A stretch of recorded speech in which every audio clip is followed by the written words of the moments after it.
लोग दुनिया को जानने की बात तो करते हैं, पर स्वयं को नहीं जानते। जानते ही नहीं या जानना नहीं चाहते। खुद को जानना ही दुनिया की सबसे बड़ी नियामत है। जो खुद को नहीं जानता वह भला दूसरों को कैसे जाने। दूसरों को जानने के लिए पहले खुद को जानना आवश्यक है। इसलिए बड़े महानुभाव गलत नहीं कह गए कि जानने की शुरुआत खुद से करो। एक महात्मा का द्वार किसी ने खटखटाया। महात्मा ने पूछा, कौन? उत्तर देने वाले ने अपना नाम बताया। महात्मा ने फिर पूछा कि क्यों आया? उत्तर मिला, खुद को जानने आया। महात्मा ने कहा, तुम पहले से ही ज्ञानी हो, तुम्हें ज्ञान की आवश्यकता नहीं है। ऐसा कई लोगों के साथ हुआ। लोगों के मन में महात्मा के प्रति नाराजगी भी थी। एक बार एक व्यक्ति ने महात्मा का द्वार खटखटाया। महात्मा ने पूछा, कौन? उत्तर मिला, यही तो जानने आया हूं कि मैं कौन हूं। महात्मा ने कहा, चले आओ। तुम ही वह ज्ञानी हो जिसे ज्ञान की आवश्यकता है, बाकी तो सब ज्ञानी थे। इस तरह से शुरू होती है हमारे जीवन की यात्रा।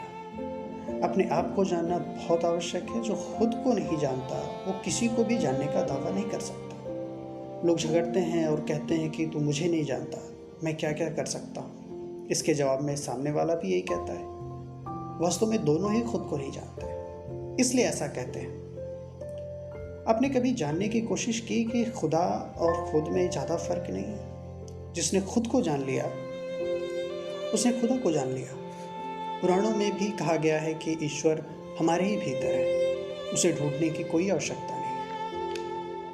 अब सवाल यह उठता है कि अपने आप को जाना कैसे जाए। सवाल कठिन है, पर उतना कठिन नहीं जितना हम सोचते हैं। जिंदगी में कई ऐसे पल आए होंगे जब हमने अपने आप को मुसीबत से घिरा पाया होगा। इन क्षणों में समाधान तो क्या, दूर दूर तक शांति भी दिखाई नहीं देती। यही क्षण होता है खुद को पहचानने का। इंसान के लिए हर पल परीक्षा की घड़ी होती है। परेशानियां मनुष्य के भीतर की शक्तियों को पहचानने के लिए ही आती है। मुसीबत के उन पलों को याद करें तो आप पाओगे कि आपने किस तरह उसका सामना किया था। एक एक पल भारी पड़ रहा था, लेकिन आप उससे उबर गए। आप उन क्षणों को याद करते हुए शायद सिहर जाएं, पर उस वक्त को आप एक कुशल योद्धा थे जिसने अपने पराक्रम से वह युद्ध जीत लिया। वास्तव में मुसीबतें एक शेर की तरह होती है जिसकी पूंछ में ही समाधान लटका होता है, लेकिन हम शेर की धार से इतना आतंकित हो जाते हैं कि समाधान की तरफ हमारा ध्यान ही नहीं जाता। लेकिन धीरे से जब हम ये सोचें कि अगर हम जीवित हैं तो उसके पीछे कुछ न कुछ कारण है।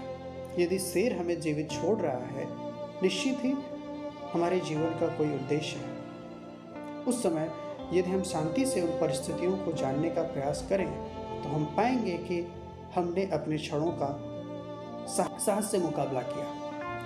यहीं से हमें प्राप्त होता है आत्मबल। शुरू होता है खुद को जानने का सिलसिला। हम याद करें उन पलों को, साहस को, कैसी सूझबूझ का परिचय दिया था हमने। आज भी यदि मुसीबतें हमारे सामने आई हैं तो ये जान लीजिए कि वह हमें किसी परीक्षा के लिए तैयार करने के लिए आई। उन परीक्षा में शामिल होना है, यानी खुद की शक्ति पहचान कर हमें आगे बढ़ना है। जीवन इसी तरह आगे बढ़ता है। ये बात हमेशा याद रखें। जिसने परीक्षा में अधिक अंक लाए हैं उन्हें और परीक्षाओं के लिए तैयार रहना है। जो फेल हो गए उनके लिए कैसी परीक्षा, काहे की परीक्षा। याद रखें, मेहनत का अंत केवल सफलता नहीं है, बल्कि सफलता के बाद एक और कड़ी मेहनत के लिए तैयार होना है। बस।